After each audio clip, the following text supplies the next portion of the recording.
I'm so jealous that you got the Rivers of Blood sword. And the Okina mask. I'm like super jelly right now. On a test run, though, I gotta say, I don't think I'm going to be using the double-handed feature. Why? Really? Why? Did you not see how fast I died?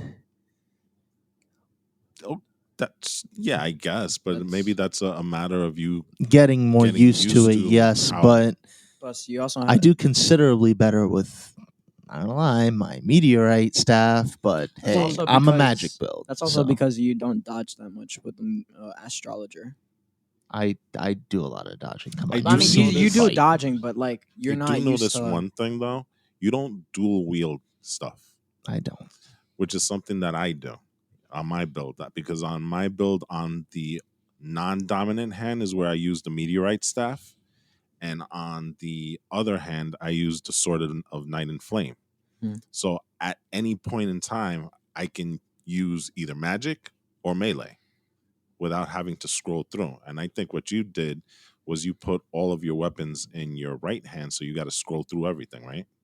Well, what I do, Yeah, that's kind of. that is what I do, but well, You gotta do it dual wielding because then it's not efficient. You can't do the same thing at the okay, same but then time. you're also telling me to dual wield the katana.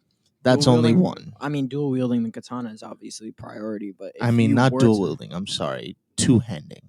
Yeah, if you're But you still can do it. two-handing. You can still do it when you have the dual wield also. So you've got three options right there. Yes, I know it sounds weird, but even though you have the staff and the sword in one hand, you can also take the dominant hand and use both hands Yeah. on the weapon. So you have all three options if you set it up that way. Two-handing the katana is obviously priority because you get more critical hit damage, and then you're really a vampire, especially with the stuff that I told you to put on.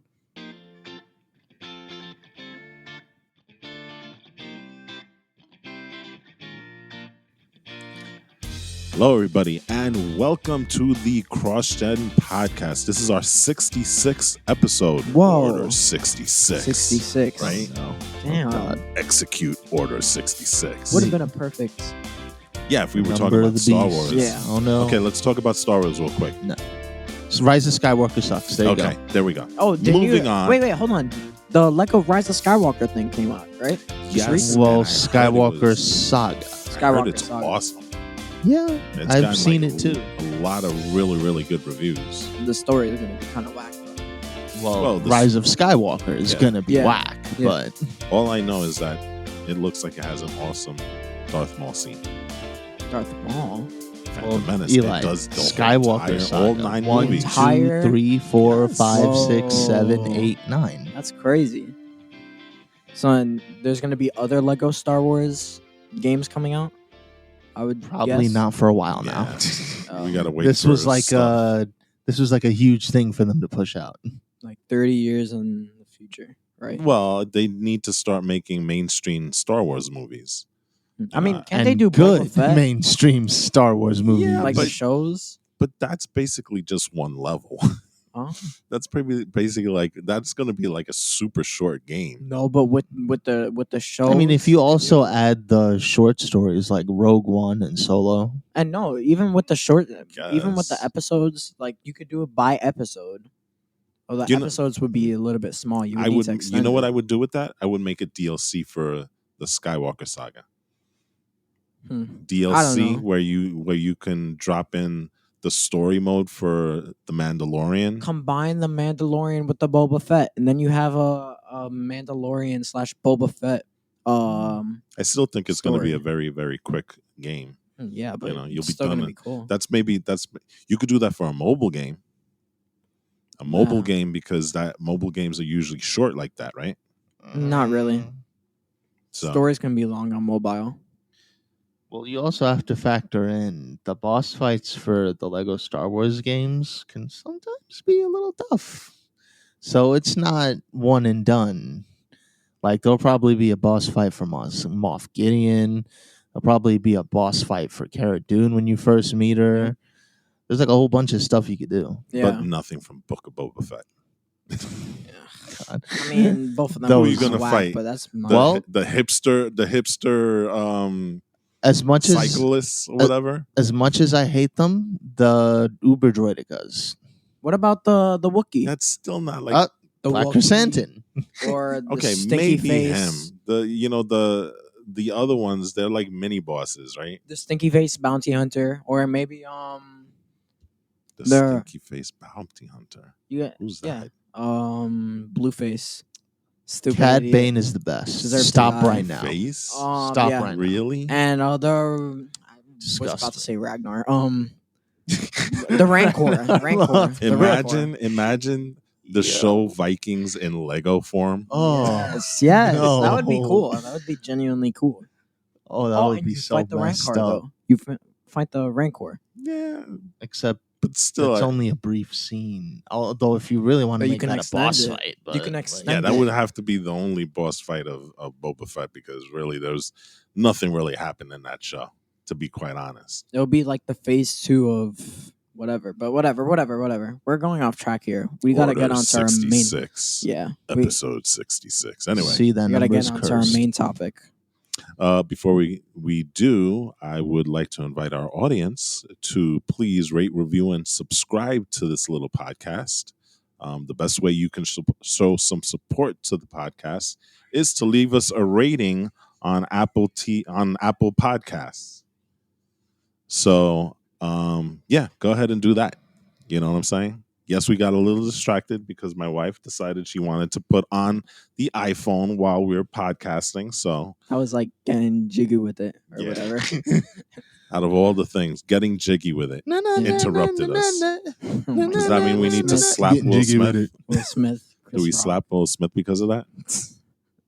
I know. Too soon? Too soon. Too No, soon. not Okay. too soon. That was perfect. Too soon. All right. Anyway, the real reason we're here is we did a podcast about a month ago on Elden Ring, which is probably the hugest thing in video games out there right now. I mean, I can't even think of any property that comes even close to Elden Ring. It's And we're sidelined. already 4 months into Yeah. 2022, right?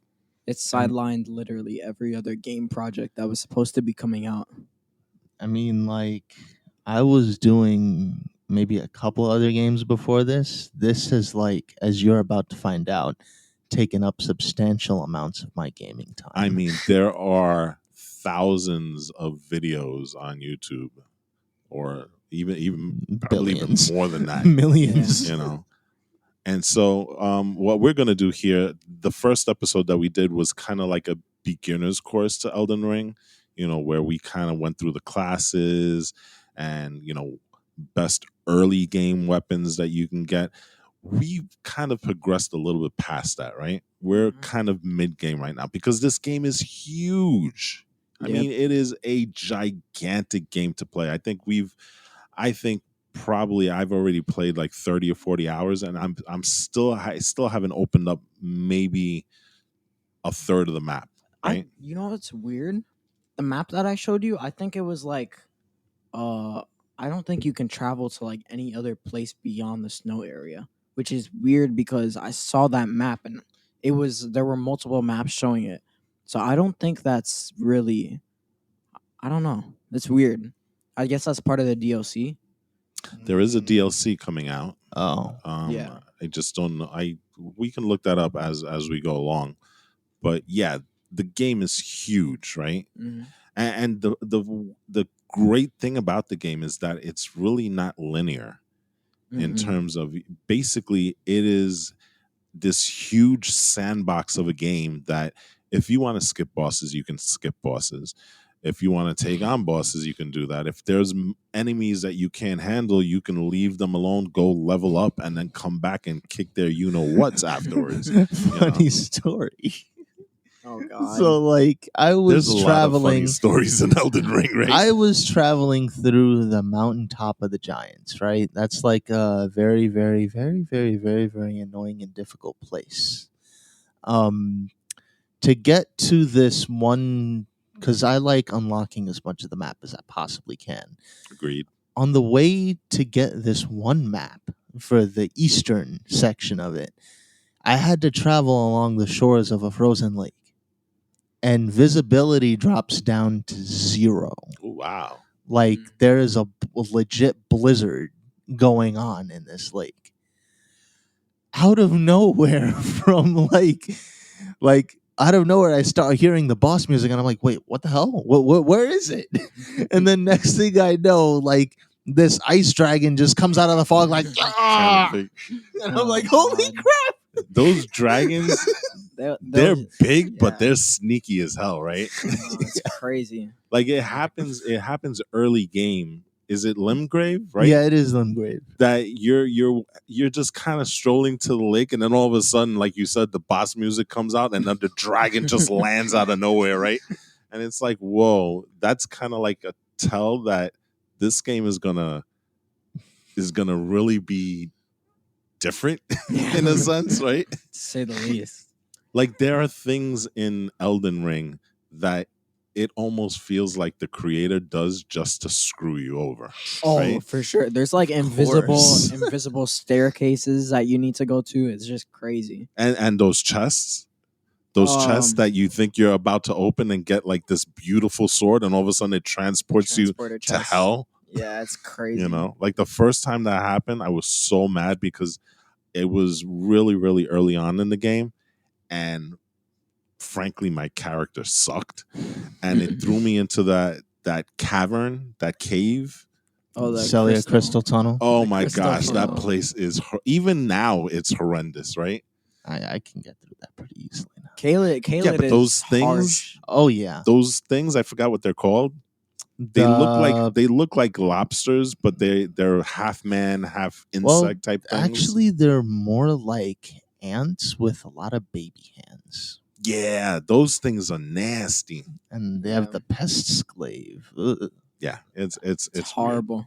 So we're gonna try and kind of give you some insights on Elden Ring and how to get through the land. What is it called? The lands between. The lands between. The lands Because between. it's a tough place to be in. Yeah. And so we're here to give you some tips and also some moral support. So like Yeah.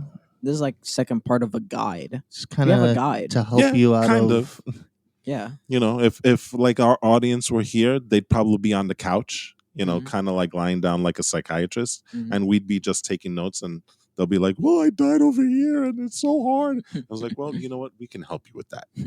So I'm let's going to start out. prescribe for you the Sword of Night and Flame. Yes, there you go. And God. maybe we'll direct you over to Caled so you can get the rock sling enchantment sorcery. There you go. Yeah. So let's start out with rune farming, because that's a big thing, right? That's a big thing. You see a lot of videos on that, and quite frankly, rune farming, I know it. Let me ask you a question. Do you think rune farming is kind of like akin to cheating in a way? No. It's built. Look, Because there's a You- lot of things with Elden Ring where people are like, oh, if you do this, you're cheating. Oh, if you do this, you're not playing the game No, right, and stuff sorry. like that. if Let's you talk about that. design the game a specific way, and there are just things that you can exploit, that's part of the game. It's just exploits. If you, Yeah. I feel no shame exploiting this game, because this game will Exploit make you you. cry. Yeah. It will make you cry Exploit later. you. So really, just don't feel bad about it. Okay. Yeah. So Really that being don't. said, we've kind of identified 3 pretty popular rune farms, right? Yeah. Now, one of the things that's kind of important, even though none of us have done it yet, is finding the golden scarab. Oh my Yeah. god, you're right. So But the it's really hard though. yeah, I think I tried it the first time, and that's why I didn't do it, because I Yeah. tried it early on, and my character still wasn't as good, and I died pitifully. Like Mhm. literally, I was crying with my butt in my hands as I was walking out of there. Where is God. it? Where is the golden scarab? So the golden scarab is It's in a place. it's located in Caled, if I believe. I could be wrong. It's like Yeah, it is in Caled. yeah, it's in In like this Caled. cliff place. So you've got to find your way to this hidden dungeon in Caleb. Yeah. It's called the Abandoned Cave. Now the problem is, there's not just one boss there. There's 2, but they're not that hard. like I said, unfortunately, I went there when I was kind of a noob at Elden Ring, so they seemed very hard. Yeah, But it's then- also tough to get there too. Yes, it is. Caelid is not a friendly place, Yeah. you know. But there are more unfriendlier places, as we'll discuss a little bit later, right? Oh yeah. But the golden scarab is kind of, if you're gonna do rune farming and you're gonna do it right, you kind of need the golden scarab, because what the golden scarab does is that it increases the amount of runes you get per kill. By how much? I'm curious. Um, Like, does it say vastly, greatly? Because I know those different fixtures mean It's like different. It's like different scalings. It's like by a 20% or so. 20%, maybe like 30. yeah, 20%. 20%. Yeah, 20% boost to So rune. that makes a big deal, right? So let's see, 20% of 11,000. That's like That's an extra almost 2,000 some odd runes. Like 13, okay. 14,000. Now Yeah. So 55,000. Okay, well, that's about, to get into math. again, like 10,000 runes. I definitely need that. Yeah. And you know, it may sound not a lot when you're talking about one individual kill, but if you're rune farming and you're doing it quite a bit, that stuff adds up. Mm-hmm. So it's probably an important thing to get, you know. So again, you have to fight these two. It's the Clean Rot Knights and the Clean Rot Knight boss. And again, they're sufficiently hard if you're starting out, but if you're kind of like a seasoned Elden Ring player, you'll be able to get around them pretty quick. And like I said, the golden scarab is kind of the prerequisite that you would need to do proper rune farming, right? Yeah. So, I just want to there's also like two other items that you could get in the game. First off, like there's this thing called the gold pickled foul foot, which is like easily craftable. All you need to kill is a bunch of birds and get some like fireflies and stuff. You'll probably get it without even crafting it. Yeah, I've Which gotten that like you can on actually- dozens of occasions. you can actually purchase it also. Yeah, you can purchase it as well. Yeah. So that also boosts rune acquisition. And then recently I just found about celebrant weapons. If you go Yes. northwest of Leyenda, which is sort of a middle game area, if you pass through Liurnia, there's this place where you'll find like a bunch of old ladies dancing around. It's kind of weird. Well, they're celebrating. Yeah, they're celebrating. So you're taking their celebrant weapons. And basically, for each hit that you do with those celebrant weapons, you get plus 20 runes, which can add up over time. Yep. So combine that all together, and you have a crazy rune farm. Exactly. So those are the things that you would need, right, to help you with rune farming. Mm-hmm. But probably the earliest place that you can get to is probably Limgrave, right?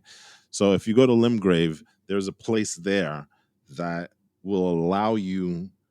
It gets you into Caelid, and from there you're going to go to what you're trying to do is you're trying to go to the third church of Marika in Limgrave. Okay, there's going to be a portal sitting in the water, and that's going to transport you to Greyol's Dragon Barrow.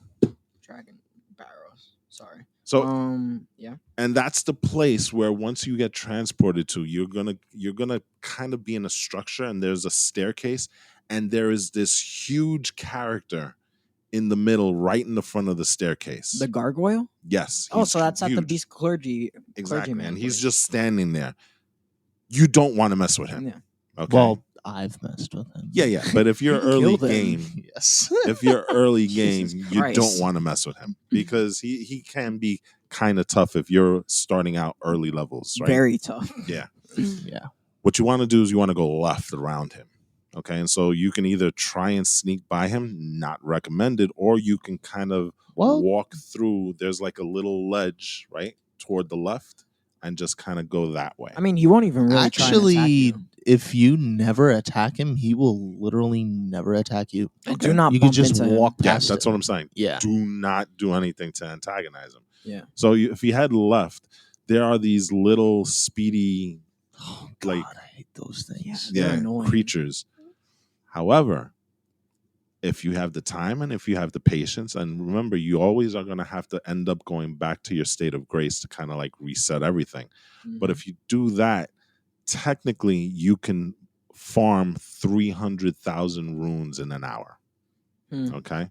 Like I said, it's not probably the most efficient of the ways that we're going to explain to you, but if you have the patience and if it's early game and you want to just kind of level up really quickly and you have an hour to kill, maybe that's something you want to do, because 300,000 will get you leveled up pretty quickly, especially if you're starting out, right? The second one is the one that we used a lot before we found that last one that we're going to talk about. That's also in Caelid, and that's by the Impassable Great Bridge, I believe it is. Yes. Yeah, right? that's right near Redmane Castle. Right. So that is, if I remember correctly, southeast, in the southeast corner of Caelid. It's like that sounds right. Yeah. At the very Southeast. bottom.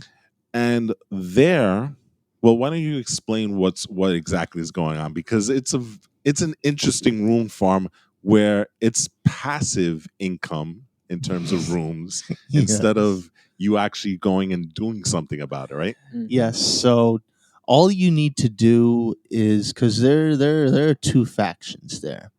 There are the Redmane soldiers.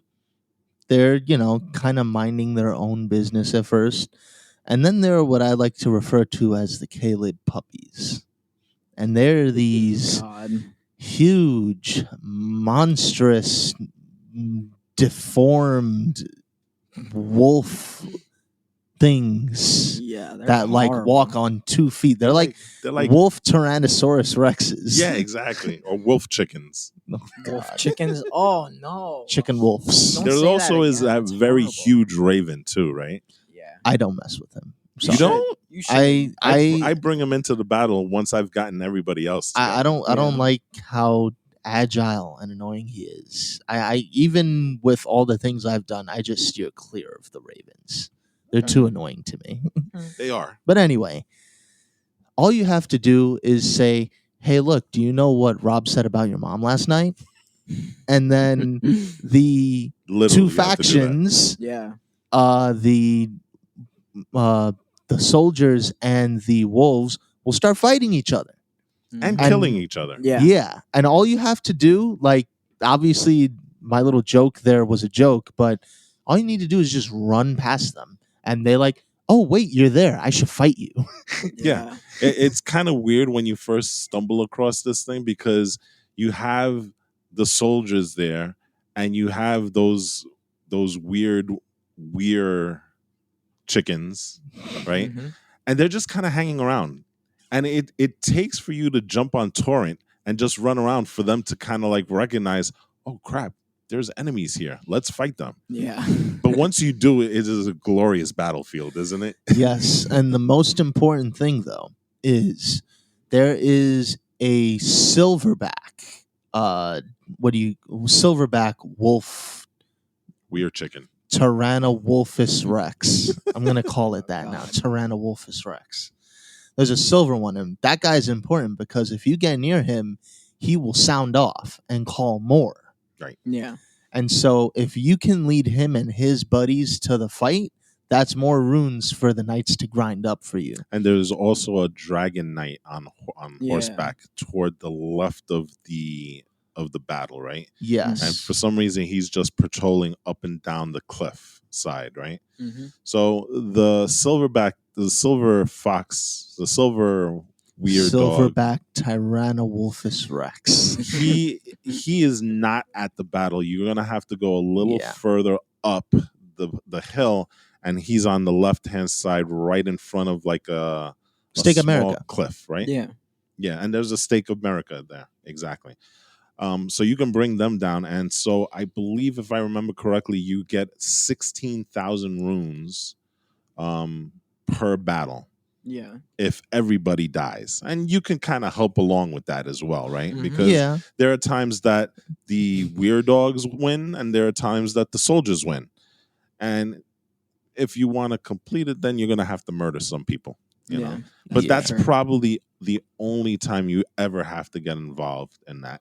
Like I honestly don't, because of how like completely upscale this guy I've made has become. I use that as like a beta test for new spells. There you God, that's go. horrible. That's actually not a bad idea, to be honest, because they're kind of consumed with fighting each other that half the time they don't even know you're there. Yeah. So that's an interesting thing, and like I said, that is more passive than the other one that we mentioned first, because the other one you actually have to go and hunt down and kill these NPCs, these characters, these enemies. This one, you're kind of baiting everybody to fight each other, and then you can just Johnny did it. yeah, you can just Yeah. literally sit on one of the ledges and just watch the fight. Yeah. So once they're all dead, again, you have to go back to the state of grace that's right there, and then just respawn. restart and Mhm. respawn and Yeah. restart the fight all over again. So that one is going to yield a lot of runes over an hour, right? Mhm. So that is kind of your mid rune farming, right? The last one is probably the easiest, but the hardest to get to. There are a couple hoops, and especially because there's a very, very, very controversial character at the beginning of the game. His name is White Mask Pier or something like that. Controversial. You just said controversial. Yes, he is controversial. I mean, you know why? No, I agree You know with you. I why? agree with you. Because the first thing he says when you come out and like, oh wow, this is the magical world of Elden Ring. I Yeah. can't wait to start my adventure. Ha! Look at that noob. He's maidenless. Maidenless. No maidens. How are you not gonna be like, did No this maidens? dude just try to roast me? I'm gonna kill him. It's horrible, bro. Yeah. Oh my gosh. And you know what? Eli did kill him. And oh my And now god. he can't go to that rune farm. He screwed me least- over. He did. I want, bro. The So- moment I'm, oh my god. So, ladies and gentlemen, let Eli's situation be a teachable a moment. teachable moment, a warning, one of those things. Do not kill the white mask, dude. Well, you know what? You shouldn't probably kill anybody Well, I mean- unless they're enemies. Except for the white like mask. merchants and the NPCs that Well, you you kind of eventually kill him. Yeah, No. exactly. yeah, I know, You but need to kill him. here's the diss thing. Eli went ahead and out of spite just wanted to murder the guy. Now he does drop a lot of stuff. I Not will say that really. he drops about what is it? He drops about. He just drops some bloody fingers. But if But you he also actually drops runes though. He Yeah, drops but- quite a number of runes. I think like 30,000 runes. what? No, Something like that. No. That's only when, because he becomes a pre-boss fight when you're going to Mogwin's palace. That's where he starts dropping more stuff. Mm-hmm. Okay. I got rid of him before he could do any more stupid Okay. crap. Yeah. So point is, don't kill the guy, because you're going to meet up with him a little bit later, and he's going to take you on what's called Varen's Quest. stow Right. your pride. And so, like I said, the third one, probably the easiest to rune farm, but you're going to have to do a number of steps to get it. You have to complete Varen's Quest, which means you have to go find a bloody cloak, right? No, you have to find a cloak first, and then you have to take the cloak and dip it in the blood of a maiden, Yeah. right? So that's going to take you a little bit of time. I think you Especially can- because of the Sauron's Eye of Madness. Yes. Madness. So Sauron's there is eye. that thing where there's a tower, a flaming tower, that if you are in its gaze, I guess, You Right. start going mad. you start going mad. That's and crazy. eventually, if you let the madness overtake you, you will die. Yeah. So like I said, it's not the hardest quest, but it's a time-consuming quest. It probably takes you about 30 to 45 minutes to complete, somewhere around there, or maybe less. Not even. If you have a No. pretty decent build, maybe 15, 20 minutes at Okay. best. Yeah. Okay, so but It's just a matter of it's still worth it. really getting to where you need to go. Right. And it's still worth it, because once you bring the stuff down, you have to he's going to give you some more bloody fingers, right? And you have to invade, I think, 3 other players. You don't even have to win. Right. You can just, and literally, you know what happened with me? I used the bloody fingers to invade, and all 3 times I couldn't connect to another world, but I still got through. What? Wow. That's crazy. I didn't even have to fight anybody. Wow. It literally said connecting, can't connect. I did it 3 times, and he gave me, what is it that he gives you again? Not the claw mark seal. That's Beast Clergyman. He cuts off. He gives you the something seal. It's a red The seal. Pure Blood's Knight's Medal. Yeah, okay, it's that. He also cuts off your finger. He doesn't cut off your finger. He takes a bloody finger and dips that finger's blood into your open wound. Oh, I 'Cause thought he he cut puts off your No. pinky. I don't think so, at least. Either way, he's still a bastard and deserved whatever he had coming to him. Well, once he gives you that Pure Blood Knight's Medal, You can go nuts. he's going to tell you not to use it. Use it. Yeah, Use it.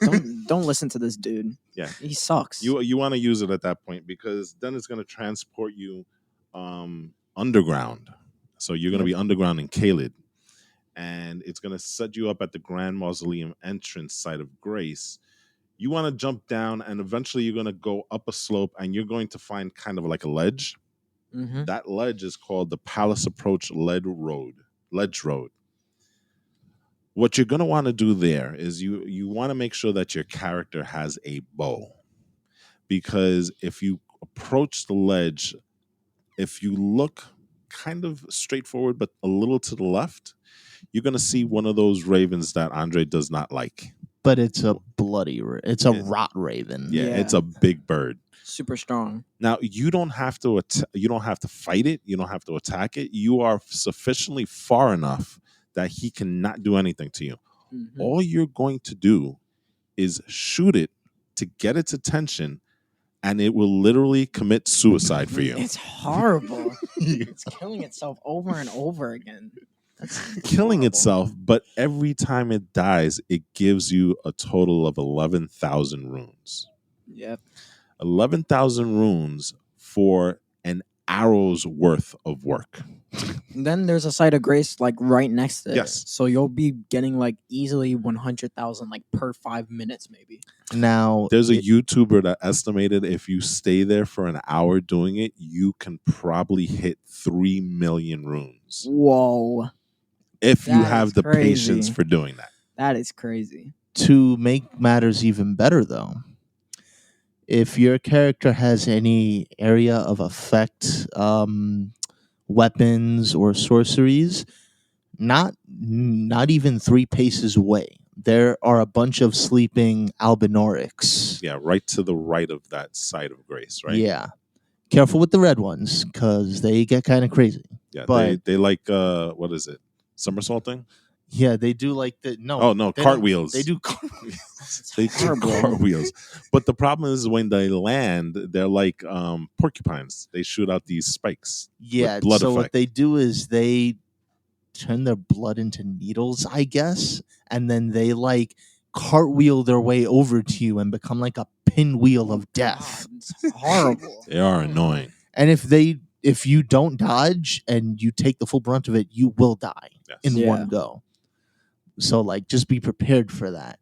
And then they also shoot like these silvery bloody mud shots, and they they actually shoot the needles too. Yeah, there's about 4 of them in that particular spot, right? No. So here's the thing. There are 4 in that initial area, but the silver ones, they're just normal albinorics. Yes. Albeit they still do a ton of And damage. to they're in kind of like a sleeping state, so you can pick them off relatively easily. Yeah. you. Just be mindful of the red ones. Yeah. Because they will start noticing, like, hey, did you kill Phil over there? Yeah, those guys are actively patrolling the area. So those are the guys you got to worry about. If you can take them out quickly, the other albinorics, they're kind of like asleep, so you can kind of like literally just assassinate them from behind. Yeah. Yeah. And they're pretty easy to take out.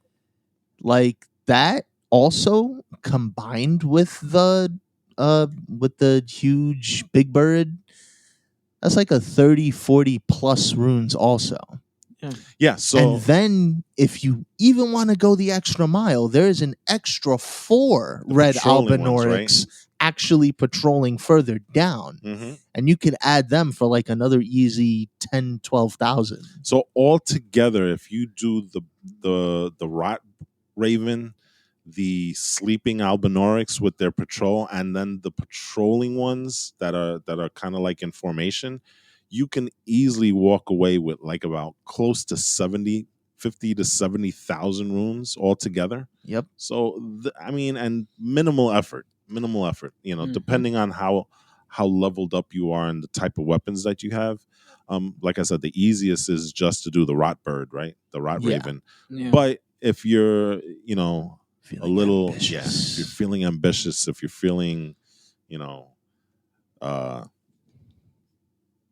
Elden Ringish, If you feel like you're about to become the Elden Lord in the next 5 Then seconds, go for it. Lord. it'll add a little bit of time to your rune farming, but it'll be worth it. it will be worth it. There's also Like, like an Elden rune in like, Just oh yeah, but that's the other direction. yeah, it's also really hard to get to. Especially I believe. because All those things that are the- there. not even that. You thought the Albinorix were bad? There are duelists there are like in that one room General Grievous. 2 or 3 duelists with bloody helices. And you can't even see anything. It's so dark. Well, if you have a lantern like you guys Well, yeah. do. But me, I did that in the dark and I actually managed to get it either way. Wow. Yeah, it's I crazy. keep telling you should probably add either a torch or a lantern to I'm your stubborn. equipment bag. I'm stubborn like that. For all the You literally have an empty hand you could put it in. for all the cheese, there needs to be a balance. Oh God. You literally have That's an my empty hand, counterbalance. though. You don't even need to use an empty hand for the lantern. You could just equip it. There must be counterbalance for the cheese. Oh my God. I have to hobble myself so the game can challenge me. Gosh. Jesus Christ. All right, so that's a very, very easy way for you to level up your character very, very quickly. And so if you can do that kind of stuff, it'll actually make the game a little bit easier for you, because now you can go back to those areas where you thought, like Limgrave and Liurnia are I can't probably remember the last time I visited Limgrave. No, I know.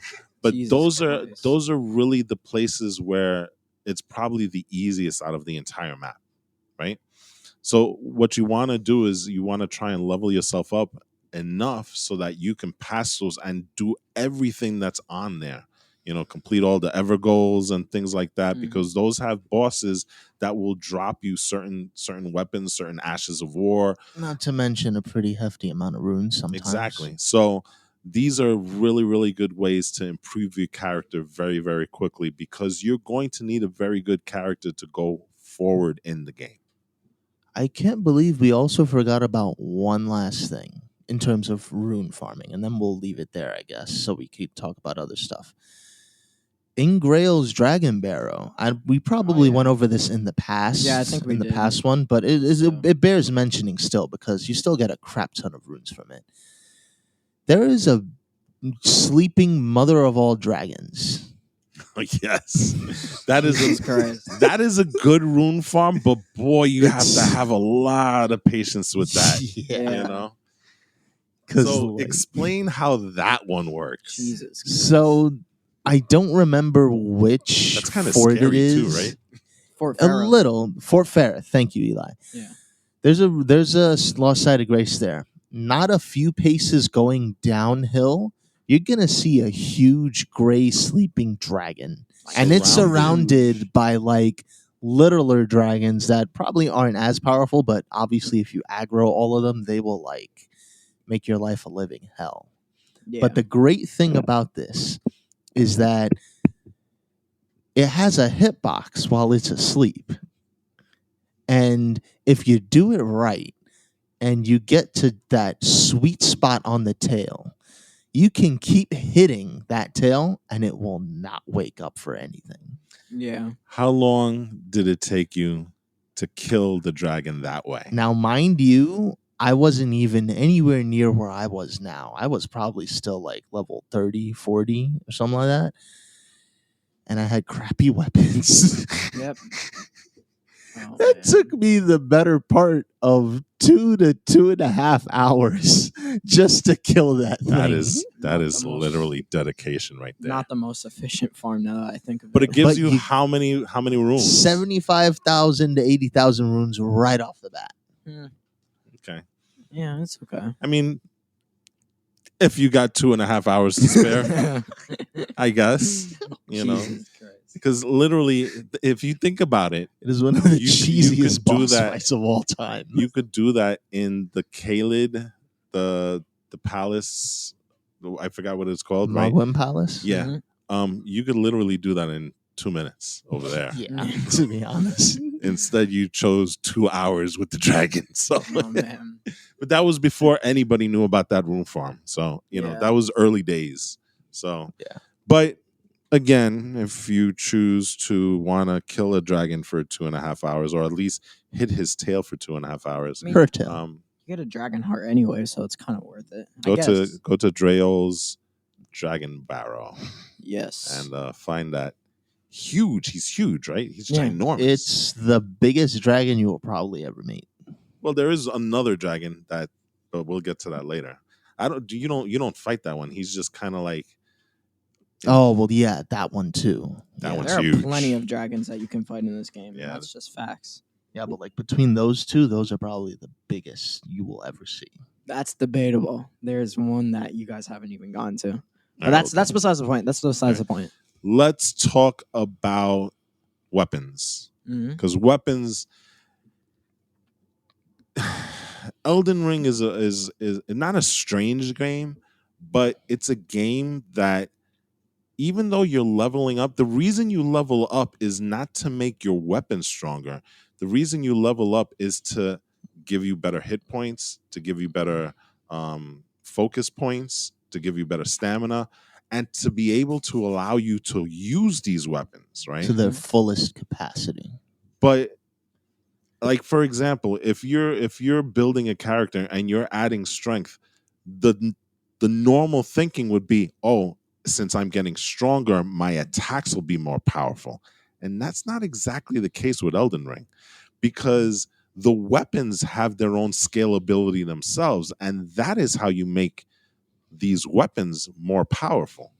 So, all the stats that you're doing in terms of leveling up actually allow you to be able to use these mid-game and end-game weapons to greater effect.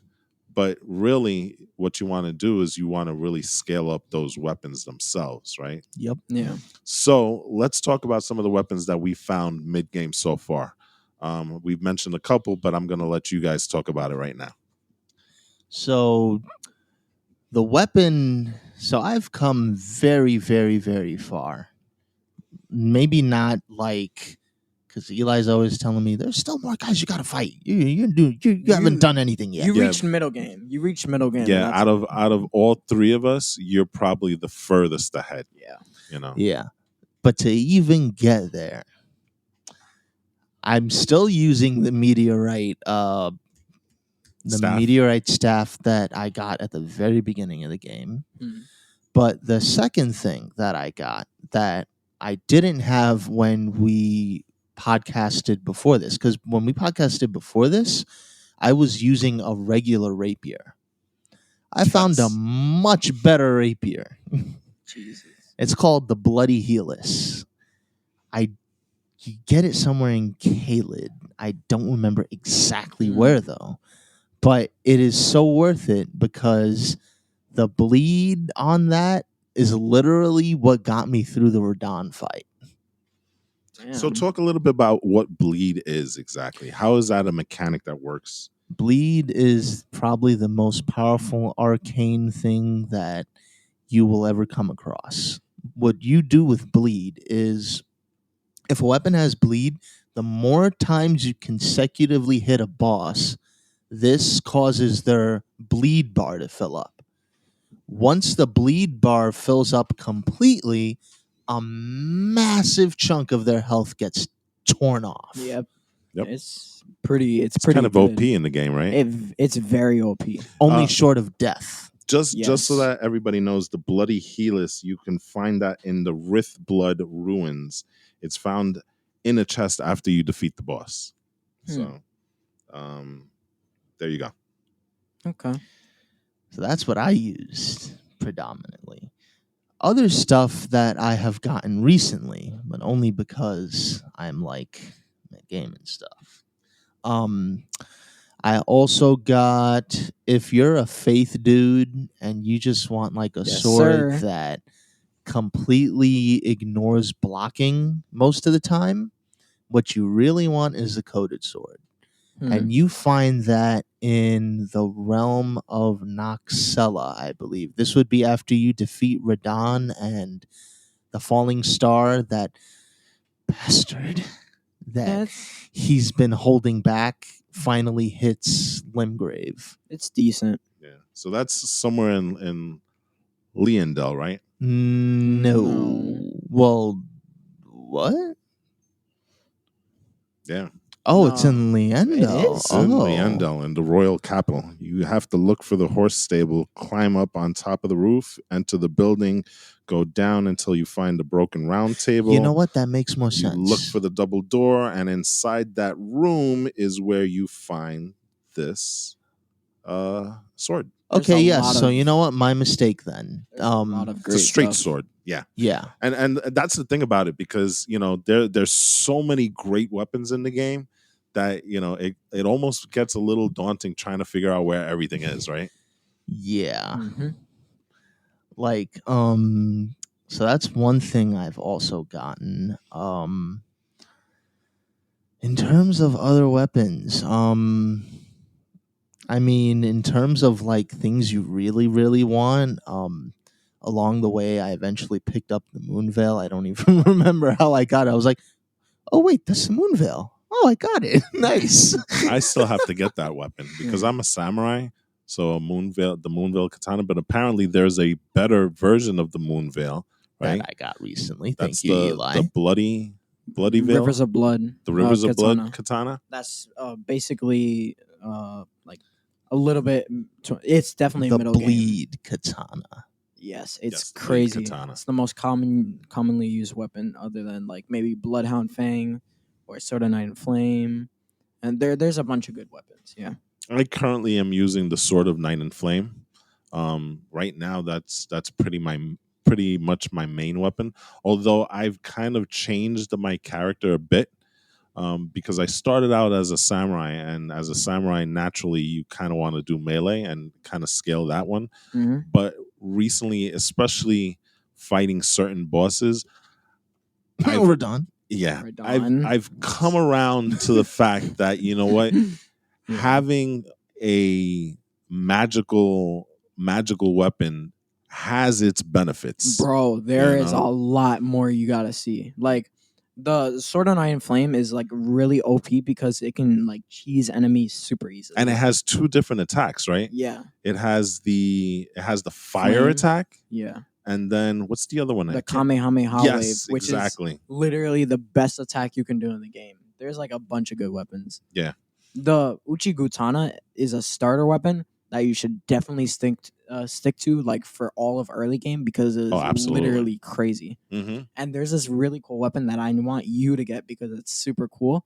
In Leyenda, the royal capital, you have to kill the draconic tree sentinel to get inside there. But Another one? Oh, God. there's like a sword. There's like a statue of like a sword. Or no, it's on the dragon's tail. If you go... No. Okay, hold on. Wait, I think I know what you're talking about. There's a spear that apparently impaled the dragon or something like that, and there's actually a way you can get onto that. I already got that spear. There's also another weapon actually that Oh, okay. on a lightning bolt. There's like this weird lightning bolt. If you walk onto the lightning Is it gold? It's gold. Yeah, I got that. If you go up there, you'll get the bolt of Grand Sax. I don't think it's... Are you sure Yeah. that's what that is? Because Yeah, what it I got is. was something different. The bolt of Grand Sax. It's let me show you real quick. But basically, it's a really cool weapon that like it is a spear. It's an ancient lightning spear. That basically you can wield it. Actually, yeah, that's it. I have that. That is crazy powerful because you know it. So you know what? basically, You're right. Yeah. When you use it, you fly up into the air and it starts turning into like real lightning, and then you shoot it at the person, and you're literally just throwing lightning at a person. Like, I need to show you it, but it's really, really cool. So apparently, there's two ways you can get this. You can beat Godfrey, the first Elden Lord, Godfrey. Godfrey, and you could walk up the spear. This is what you were talking about. Mhm. You can also obtain it when you first get to Leandel. There's a way that you have to go through the East Capitol Rampart Grace, go out to the west door, follow the path south to the left, write it down. I mean, there's this one is a lot of platforming to get to, but you don't have to fight anybody. So one way is, well, you fight the boss, which you're gonna have to do anyway, right? But the other way is you have to do a lot of platforming. It's kind of like when we went underground and we had those chariots that we had to kind of Yeah. traverse and all that stuff. The second way is infinitely much harder to get to, Mhm. just because of all the things that you have to do. But it sounds like an awesome weapon. And it goes well with like the incantations. There's like this dragon that you still have to beat called the Dragon of Lansax or whatever, Lansax, where basically he shoots lightning and crap. Is that the one that was in that video? No, it's it's much not? worse. Oh God, I don't want to fight it. There are like harsh dragons, like crazy harsh dragons. But if you combine it with that, you can shoot lightning bolts at people like crazy. You're just gonna be the wielder of like You're Zeus. there's a video that shows how to quote unquote be Raiden in Elden Ring, and it's literally everything that I just mentioned. It's crazy. But yeah, anyway. All right. So there you have it in terms of those weapons. If you're looking at staffs, I think we've already said that you can kind of get through almost the entire game with the meteorite staff. The meteorite staff is something that you can get So very, good. very early on, but it continues to be, even through mid game, one of the most powerful staffs that you can get. So you really should try and make a beeline toward the meteorite staff to try and get that, because especially if you're going to use sorcery, that's a really good staff to use. Like, even after I killed Reynala, because that is also a thing I did. I'm gonna let you guys know about my progress in a little bit. But like, when I got her staff, Eli told me it was good. But like, when I actually compared the two, I'm like, no, it's really not. The meteorite staff is kind of better. Mm-hmm. Yeah, the scepter. There is a possible better one, but this is more of late game. Is Lusat's scepter? I have that too. Yeah, that is the glintstone staff. Lusat's glintstone staff. That is supposedly a really, really good staff if you want to do max damage. It can scale up to S on that. Where the meteorite or the meteorite staff can do as well, but you need 52 intelligence, at least 10 strength to do that. It hits 5 tier on intelligence at +3. So that's good. Wait, you can upgrade that stave? that one you can. You can't do it with the meteorite staff. Wow, I did But not the know Lusat's that. glintstone staff you can. No wonder. So that's another staff that people who are kind of magic users would want to kind of get. But again, that's more late game than anything, and we're kind of talking mid game right now. Mm-hmm. So mid game, the meteorite staff is still the best staff to use. That doesn't change from our last time when we were talking about staffs early game. You can continue using that staff perfectly, because again, that scales to S as well. No, it's already at S, I believe, if I remember correctly. Not in my case. Okay. I'm not gonna lie. But maybe there's I don't know, but that one is a really, really good, the best staff that you can get until you get to Lusat's glintstone staff. All right. So those are the weapons in mid game. Is there any other weapons that we need to talk about of note? I mean, you have a weapon that is a sword that switches off to a whip. Oh, I don't know how good the that Nox is. flowing blade. That's just kind of a, hey, look, it's a blade that's somehow liquid. Yeah. Okay. The Bloodhound Fang is definitely really good. It's something that you should use from early game to middle game because it's basically like the meteors. And you get that Staff. in Leonia, right? Is it? Limgrave. You just kill Limgrave? Bloodhound Knight, Darywell. Oh, okay. Yeah. So you have that's found in the Evergoal, right? Yeah. Okay. So there you go. That one though, however, you need that's a heavy weapon, right? So you need a certain amount of, I think, strength to be able to wield that. I think it's also Dex Strength for and some Dex. reason. Yeah. Yeah. Like So- 17 or 16. again, this is where leveling up kind of plays into how you use the weapons, because the what is it called, the Bloodhound Fang, Yeah. the Blood Yeah. Fang, Bloodhound Fang. the Bloodhound Fang.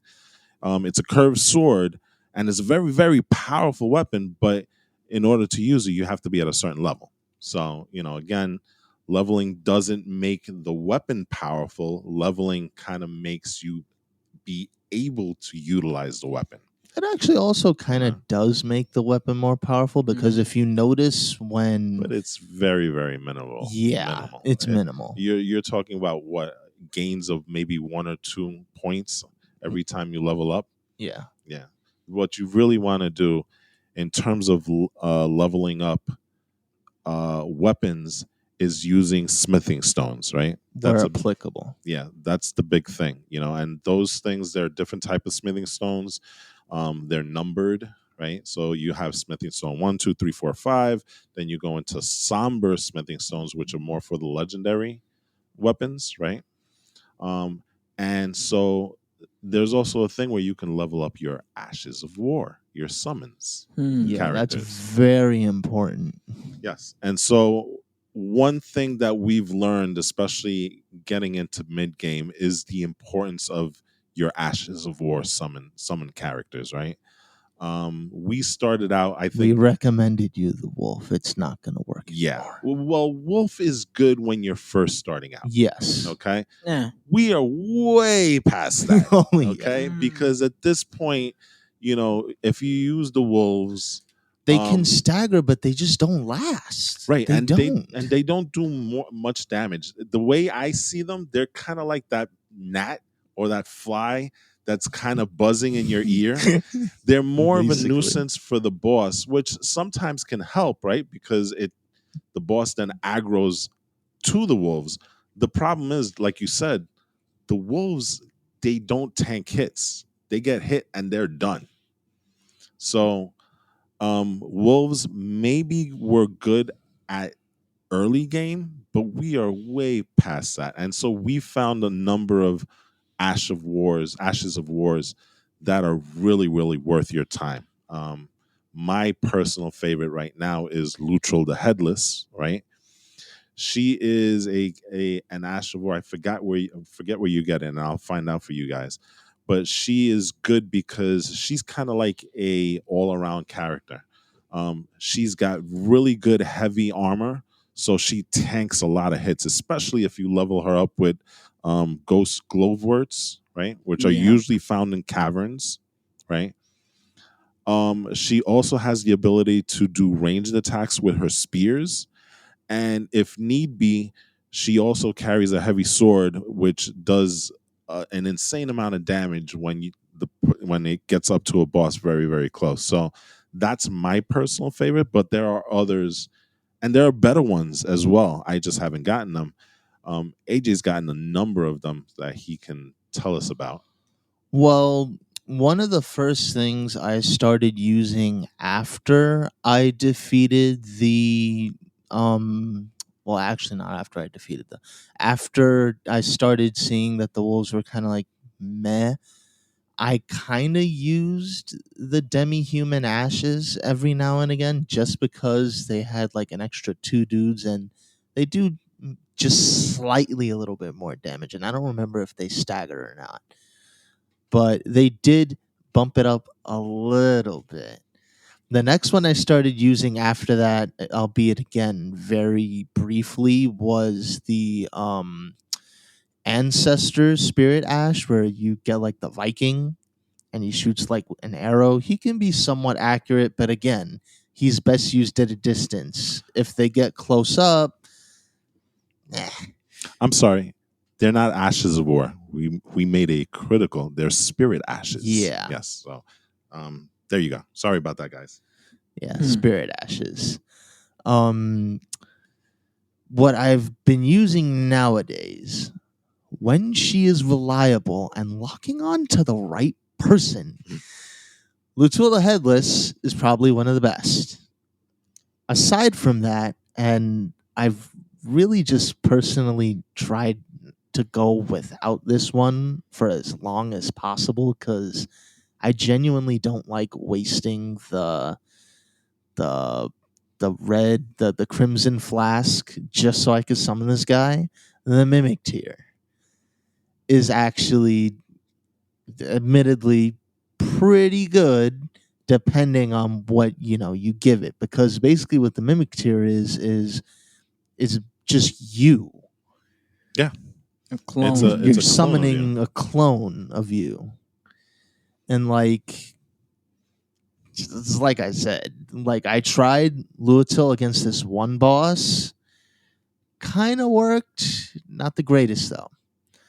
Once I put the mimic tier in and scaled him up to at least +7 and gave him the very specific loadout, it made fighting this boss 100,000 times more easier. Mm-hmm. So the mimic tier though, where you can find this guy, you find him in the Eternal City Nokron. You fight him as a boss first, and then eventually you kind of have to do like this winding pathway downwards. It's a couple of turns. I highly recommend looking up a walkthrough just to get to it.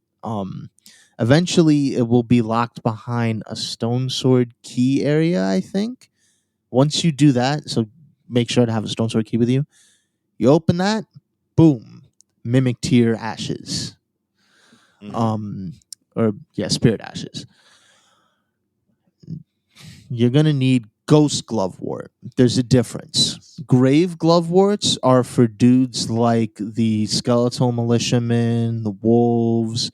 If you want to scale up spirit ashes like Luatul, Omen Killer Rolo, and the Mimic tier, you'll need to use ghost glovewort ashes. There is a difference. Yes, and they're always found underground, kind of like Unless you want to undergo the arduous task of getting the bell bearings for these, which I've done, and it kind of makes my time a little easier because now all I have to do is just farm up the runes, buy it, and I don't have to go searching for it. glovewort hunting. Yeah, I know. But it's just some of the bosses you fight for these things are like, God, they're so annoying. Yeah. So Lutel the Headless, you can find in the Weeping Peninsula. You gotta head towards the Tombsword Catacombs, and you have to find a mini boss, right?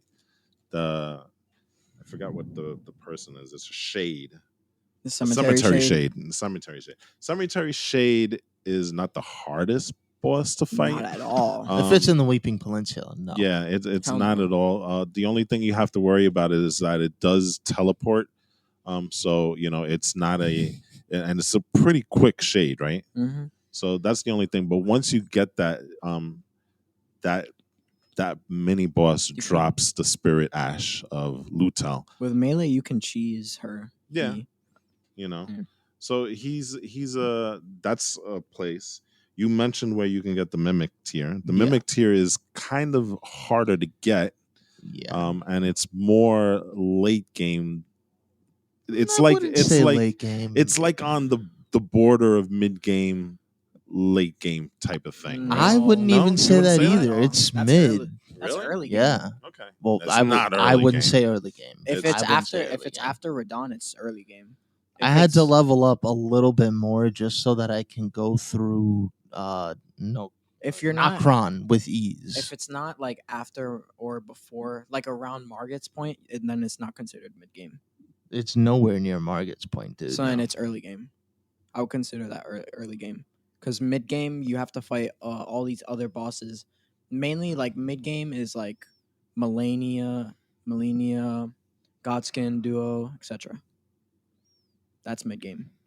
Okay, Okay, well, fair enough. And then Endgame is like the two main bosses. the other Spirit Ash that we would recommend, and AJ did mention it before, is the Omen Killer Rolo. That dude is pretty good. I mean, I've he's never got actually used him. he he's Bro. got huge swords, and he jumps and he stamps. I mean, he does a lot of damage. So, he may not be as tanky as Lutel, but he does infinitely more damage. So if you want a guy that's really, really aggressive that will cause a lot of damage to the boss that you're fighting, he's probably a guy that you would like to get.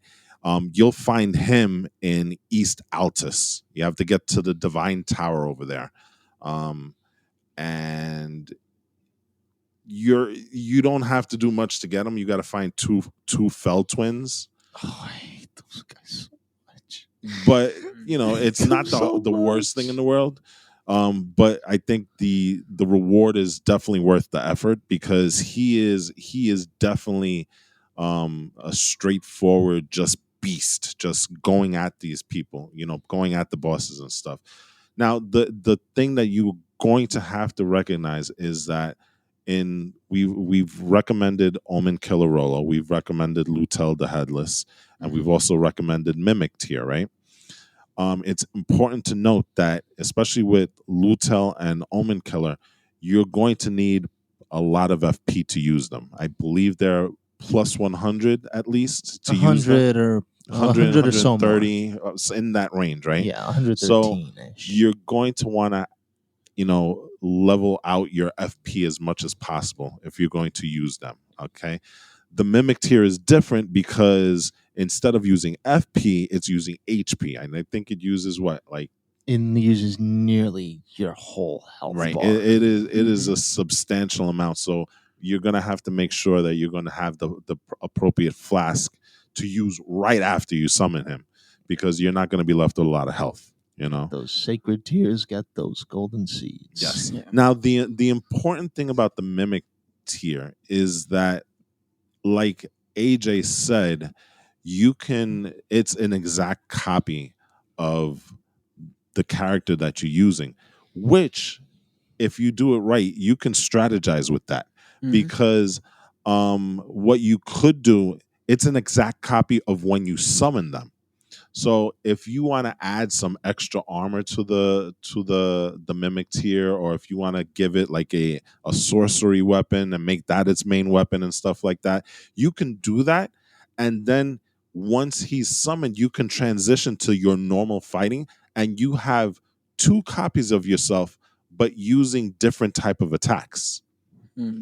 So that's a really good way that you can use the Mimic Tier and utilize it to the best version. If you don't want an exact copy of yourself, you can kind of change it up and make him a little different, so that you're doing two different attacks at the same time. Yeah. So like those are some of the Spirit Ashes. Some of the main ones you want to use. There's like three of them other than the Mimic Tier, because the Mimic Tier is really good. Some of the really good ones are the Black Tish. Yes, we didn't even speak about that one. She is very, very fast. Yeah, she's really, really good. She like does crazy bolting attacks, which are really good to So she's not as bosses. she's not as tanky as the other characters, but it doesn't matter because she's so fast you can't even get a hit on her. And her attack stats are crazy. They're through the roof. Another one is the Dung Eater puppet. Crazy strong. It's recommended like literally for mid game to end game. It's crazy strong. It's like basically has really good. It has decent range, more melee, I believe so, if I'm not wrong. But it's really good overall.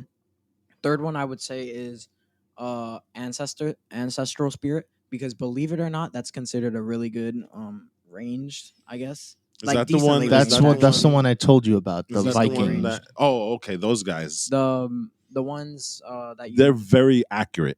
they're really good with and they're like that's one of the aimbot. that's one of the positives, because there are some archers on that Spirit Ash list that are horrible in terms of Horrible, accuracy. really.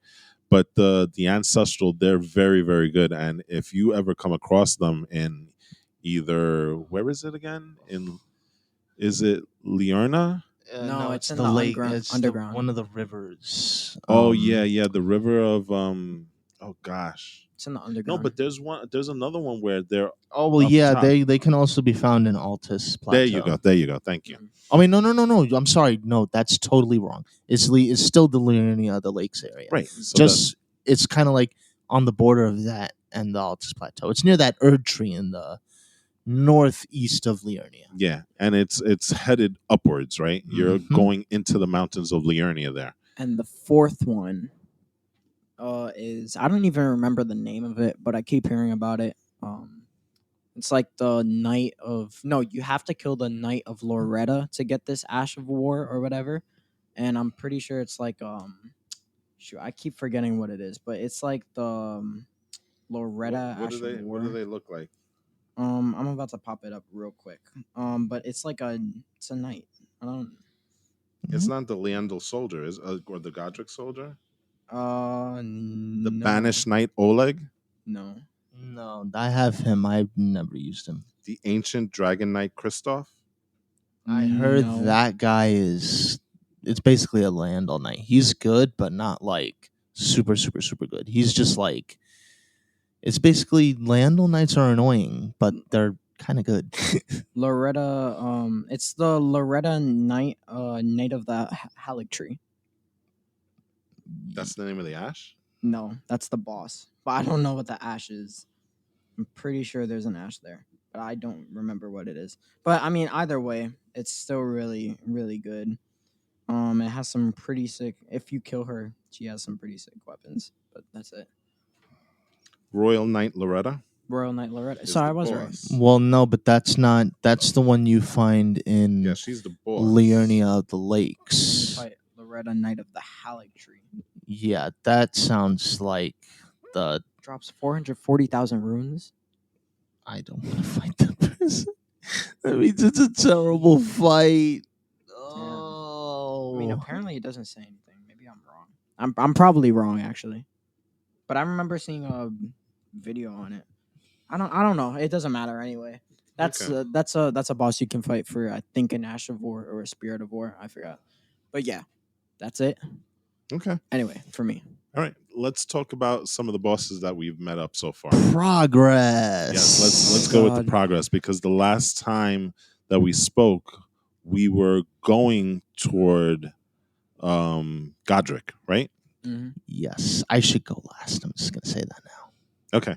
Well, no, you should actually, because you've done most of the things. So Are you know. sure? Yeah, It's let's- overwhelming. I'll just say mine's real quick. I only killed like what is it? Margit, Rolf Godric, Rolf.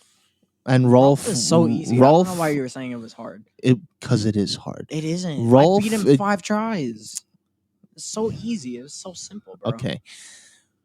For those of you who don't know who Rolf is, because Eli has a severe problem with me calling the Red Wolf of Radagon simply Radagon. I've shortened he is not it Radagon to at all. Rolf. He is not Radagon. Radagon Wolf. Rolf. He is not Radagon at all. If you know what Radagon is, then you know what Radagon is. he was annoying to me because He goes around the room and he has these but like I've beat him 5 ranged tries. attacks that like he does all these somersaults too. Yeah, but it's so simple to dodge. All you got to do is just learn I think his... my issue was, and his he's kind of one of the reasons why I went to a ranged attack with my character.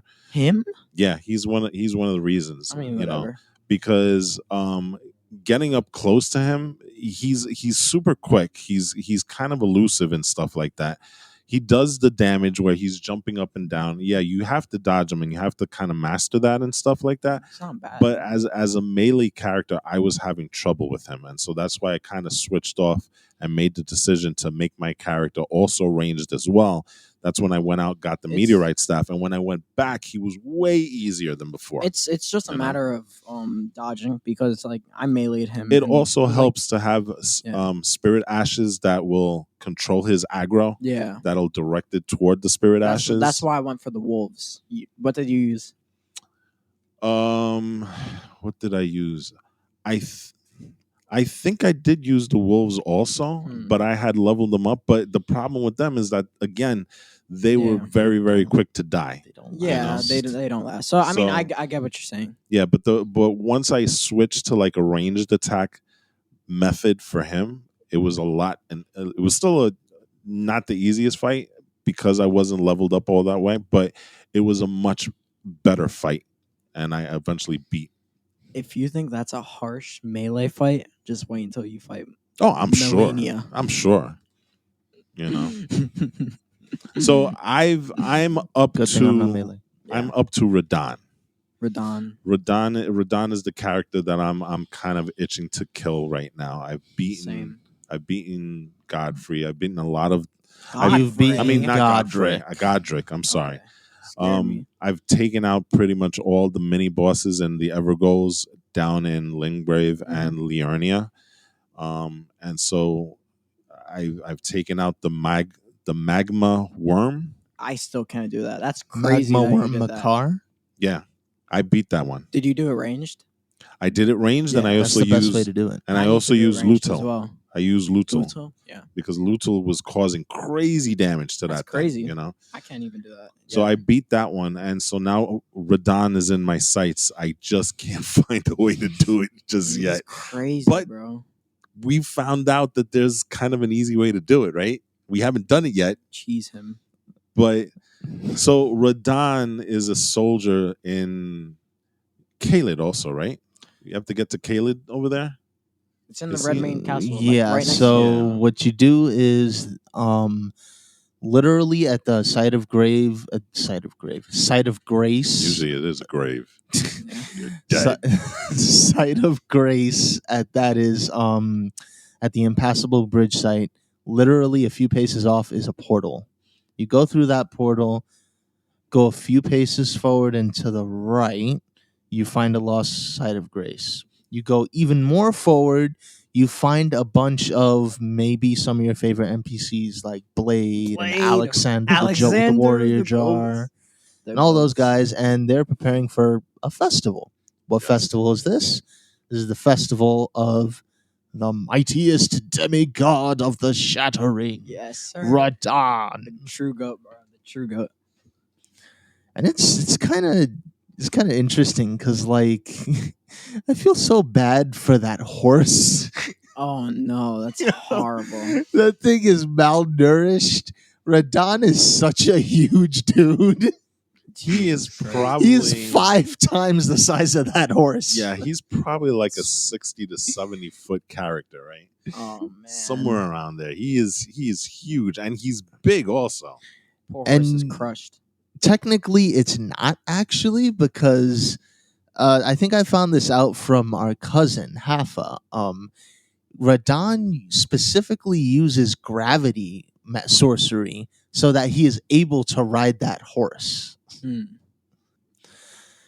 Yeah, and like it's just kind of sad, you know, like here he is, this once great warrior. His mind got infected by Melania's rot. And now he's just kind of wandering a desert, eating people he may have once known. Damn. And like all at the same time holding off that bastard from the void Mm-hmm. in the sky. It's hard. he is metal, to say the least. Yes. Mm-hmm. So he's not an easy character, and there's a reason why you can summon all those other warriors at that festival because you're going to need them. And even with that, they fall pretty quickly, right? Yeah. Like Yeah. usually you probably have like a minute or two of them fighting before he ends up killing them off. The good thing is that you can respawn them. You just have to find out where the respawn point is for a lot of those characters, right? He has 2 phases, right? Mm-hmm. So if you get him down to the middle, he kind of checks out for a little bit. He kind of flies off. Force jump. Yeah. Oh man. But he comes back as a comet. Bro, I've Now, seen. this is Oh. I know. This is the part where you can kind of cheat the game, I guess, right? Because what players around the internet have kind of figured out is that the fight occurs kind of like on a beachy area, right? It's like a weird Silent Hill reverse hell type beach, right? It's red skies and everything. If you can position yourself close to the shore, you can kind of trick Radon to comet into the water and drown himself. There's literally Yo. a video. There's literally a video by Shoei Miyazawa. Sorry if I butchered that name. That says how to make Radon kill himself. There you go. It's what the hell? Why would you put it that blunt? Damn. Well, I just said he Bruh. just committed suicide, you know. Yeah. So he literally will fly back as a comet into the ocean and just die. Now we haven't done it yet because Mhm. we just got put on to this kind of like trick Last minute. and Eli was trying, but his character is a little bit weaker than ours and Yeah. stuff, so he had a little bit of difficulty. But we're definitely going to try it. I know I am because I still haven't beaten him. I can't do it anymore. Yeah, you beat him already. You beat him the right way. I'm gonna fake the funk and do it this way, you know. Yeah. But it's an interesting thing, and so that's the beauty of Elden Ring, because there are exploits that you can kind of find and you can kind of mess around with and stuff. But there are a lot of other characters that we fought so far, right?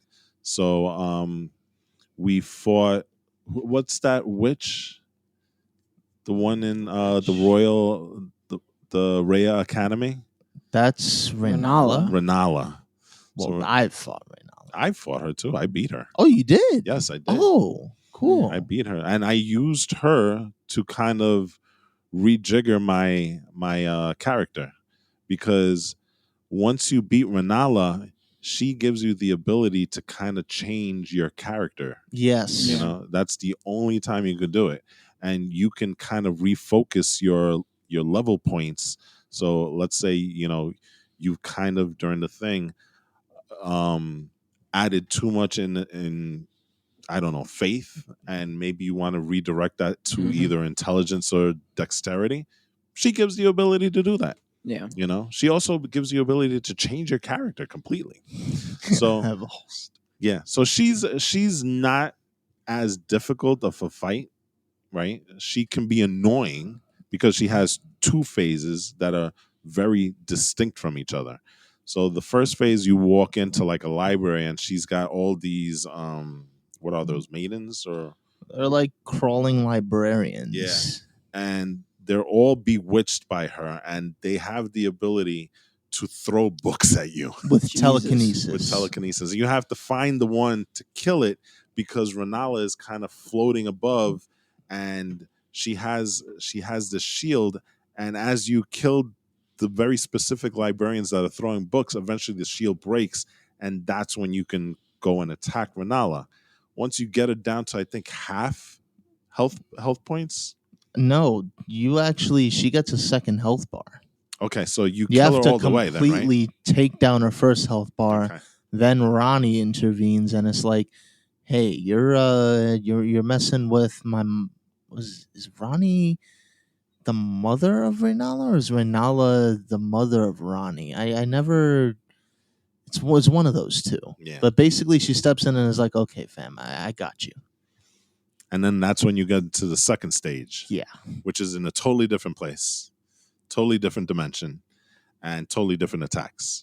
Because now you're fighting God. you're fighting the boss, and she has the ability to summon other people, right? She gets a lunar spirit bomb. Yeah. So she's a little tougher than the first stage, but you can get past it. You know, you just have to really roll very well. And again, ranged attacks probably work best on her, right? Yes, especially during the second phase. So once you do though, you get the ability to, like I said, kind of change your character based on what you're doing at that point. So you can take some points from here and add them to there and stuff. So she's actually kind of useful in that sense. Any other bosses that of note that we should talk about mid game? Let me tell you a story. It's a story Jesus Christ. So of a kid named AJ. Once upon a time, there was a And he's character known fighting as these bosses JAC. in Elden Quest. This guy existed in the Quest. PS4 version. Now, to make things nice and cinematic, you're probably getting the distinct feeling that my other character, who was once known as Dio Heisenberg, Oh no! Don't stop. blazed Don't start this. way Not now. Not past today. JAC. No. JAC. So, to make this nice and cinematic and within the Elden Ring universe, I'm going to say that Oh God. Dio Heisenberg appeared to JAC in the form of a bloody no. finger, and he just assassinated him. And he's gone forever. Where do you come up with this stuff? Jesus Christ. Hey, it's within the bounds of Elden Ring. That's a totally plausible thing that could happen. Oh no, that's not a plausible thing. Javier Amado, Dio Heisenberg. Eli, you're harping at the names. I'm talking about Nobody's the actual... named Dio Heisenberg, no matter what time period.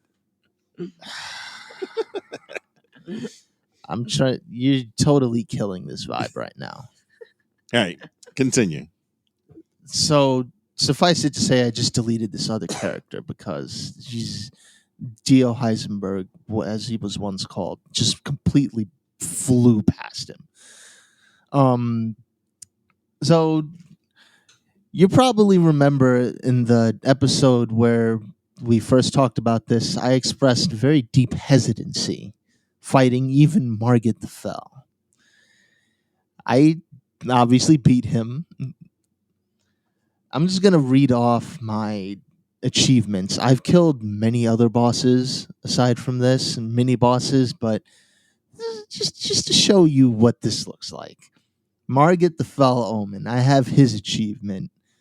Magma Worm Makar, I have his achievement. Yes. Shard Bearer Godric, I have his achievement. Leonine Misbegotten, I have his I achievement. think I beat that one also. Maybe. Rolf, Red Wolf of Radagon, I have his achievement. Renala, I have her achievement. Shard Bearer Radon, I have his achievement. Dragon Skin Soldier of Nokella, or Nokron, I have his achievement. The Ancestor Spirit, I have his achievement. Royal Knight Loretta, not to be confused with the one with the Halleck tree, I have his or her achievement, probably her achievement. The Mimic Tier, because that is actually a boss you fight, I have that achievement. The Regal Ancestor Spirit, not the Ancestor Spirit, I have that achievement. You have a lot Bro, more you're than just I do. flexing at this point. You Yeah, can no. stop. Godfrey the First Bro. Elden Lord, We get it. You can. I have his You can chill, achievement. bro. Shard Bearer Morgott. That's a nice reveal because I kind of had an antagonistic relationship with Margit. I have his achievement. Oh my god. This one just sits so nicely here because I hated this boss fight Let so me guess. much. Is it Astel? Astel, Natural Jesus. Born of the Void. I hate him so much. Hey, apparently, there's like easy ways to cheese him. So I don't know. I have his achievement. You've gotten way more than I do. I have 2, 3, 4, 5, 6, 7, This second 8 boss. bosses that I've defeated so far. So This next boss I'm about to name also really sucked right next to Astel. This is the one where I had to use the Mimic Tier, boost him up to 7, and this is very important for when you're fighting, his name is Rykard, Lord of Blasphemy. Before you go straight to fight him, once you go past the Golden Mist, off to the left, right when you go in basically, there's going to be an item there. Pick it up. It's called the Serpent Hunter's. It's the Serpent Hunter's weapon. It's basically it's the Serpent Hunter's spear or something to that effect. I will find out right now. But basically, what that does is when you're fighting a serpent and only a serpent. Yes, that exactly. It's called the Serpent Hunter. Oh, okay, cool. The Yeah, Serpent it's Hunter. a great spear. Whenever you're It's a great fighting spear. a snake, It is. and this is very helpful for this fight, this spear extends like 5 to 10 times its normal length. Oh wow! Just to hit Rykard, or rather, his first form, the God-devouring serpent. And you just kill that once you get the chance with your Mimic Tier, because with the Mimic Tier, he actually does these awesome combos that just completely stagger and wreck this guy in his first phase. It does pretty good scaling. You can get a B in strength out of it. So Yeah, pretty it's good. really, really good. You kill that. Oh my god, the transformation into Rykard is so disgusting. Yo, the transformation. I was curious to see your reaction on that because like some people are you like, don't realize that snake, yeah, on its underbelly, there's a head it's Oh. crazy. built into it. So the snake just kind of goes like, and then you see the head right there. Where is this again? This is Volcano Manor. I haven't gotten there. I've gotten the invitation. I still haven't gotten. I've been invited to the Volcano Manor, but nobody's extended that. I got to figure out a way how to get there. I showed you how to get there. I'm going to show you again. Okay. But basically, like, and then this is the worst part. It's not, that wasn't even the worst part. When he starts going, oh, so you were good enough to beat the serpent. Maybe I should actually fight now. Dude reaches his hand into the serpent's mouth and pulls out a sword made of its like sinews and like veins and crap. That's nasty. There's a lot of weird and nasty things in Elden Ring. I'm not gonna lie, but yeah. Rykard was right next to Astel. Such an annoying fight. Yeah. And it was so satisfying when I finally killed him. I was like, "Argh!" And then the last thing in terms of achievement bosses, I killed Elimer of the Briar. Elimer of the Briar. He's someone who can be found in the Altus Plateau. Oh, okay. But long story short, after each major boss kill, I've granted my character certain luxuries. For instance, when he first killed, when he first killed Morgott, I decided, he's pretty old. Maybe I'll do him a service if I make him younger. So basically, after each boss, I decide to give him a little bit of eternal youth. What the hell? What the hell type of crap is this? It's part of the story of this character. Benjamin Buttons. What the hell? He's Benjamin buttoning his character. So I don't know. And then he had this whole arc where he was like a Sith Lord. Oh no! What are you doing? He's making up his own stories in Elden Ring. Yeah. Basically, I like the outfit that you have because you're using Radahn's armor, but you just found a brand new, I guess, Mask. It's a mask, mask. right? I don't. What is it it's called, weird. Eli? The thing that comes with the rivers of blood? Okina mask, The Okina mask. and then you combine it with the White Reed's armor. Yeah. Except I'm not going to do that. You should. But you have a very interesting looking character because the Okina mask is basically an old guy, so it looks like you're a weathered soldier. Even though he's from eons past. Even though he's really young. And Yes. He's only going to get younger. So the young guy wears the old mask. That's interesting. Yes. So But, that works. Yeah. And just to kind of wrap it up, in lieu with that too, I've also given him the dignity of name changes. So he was once Dio Heisenberg. When I scaled him down younger the first time, and the only time since actually, I made him Darth Heisenberg. What the hell? And that's where I had him serving the Beast Clergyman. Oh my gosh. He was my master. I had him for a while. But then once I started completing Ronnie's questline, I kind of weaned off that and said, you know what? Ronnie's my new master now. You're going to regret that. So now his next quest objective is to betray the beast clergyman in the style of the Sith. You are gonna regret that. Obviously, I'm going to do it the right way because you said if I do it the way I want to do it now, it's going to mess up my save. So I'm going to do it the right way. Mess up your save, but it's it's some crazy crap, bro. You don't even know. Yeah, but basically there's that. And then the very final thing, and then this will wrap up this character. I gave him the dignity of not giving him a meme name anymore after he killed Rykard. So now he is called Ancanis the Wise. What the hell? Hey, you wanted an Elden Ringy name? That's an Elden Ringy name. Ancanis the Wise? I ain't never heard of that, bro, in my life. Yeah, it's a fantasy name. That's weird. But I mean, whatever. It suits you. All right. Yeah, whatever. It suits your character. Anyway, on that note, such was the saga of Ancanis the Wise. Yes. We are going to wrap this up because we've gone a little bit over time here, but there's a lot of stuff that we needed to talk about Elden Ring. There's probably a lot more that we could talk about, and unfortunately, we don't have the time to do it.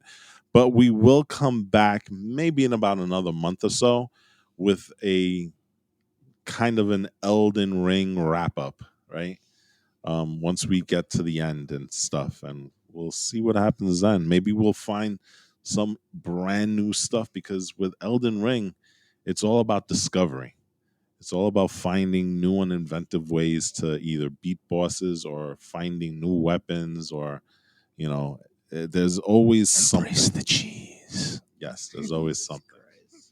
All right, so on that note, we are going to call this episode. I'd like to thank you for joining us. I hope that you found some of the stuff that we spoke about informative, and we'll be back next week with another episode. But until then, I don't think we said who we were at the beginning of the episode. We were so excited to talk about Elden Ring. Well, we'll do it now. This is Walt. This might have been AJ. It might have been Ancanis the Wise. Nelson. That's my name. Nelson? I don't know why. I don't know why I chose that. I know. I just. It kind of works in the setting. I think I searched it up on like some random medieval name generator, and I just chose a random one. Yeah, Nelson. I don't like it. I wanted to go with the Samurai Jack. Well, that was so hard. We'll beat Renala. You'll be able to do that name chain and even redistribute your attributes. So I called my character Shiro Tokiyama because he is a samurai. So crazy. Yeah. I mean, not crazy. It's not crazy. It's not crazy. It's not crazy. Not crazy. It's realistic. But you went for like a realistic name, like give him a title. I mean, at the same time, Nelson.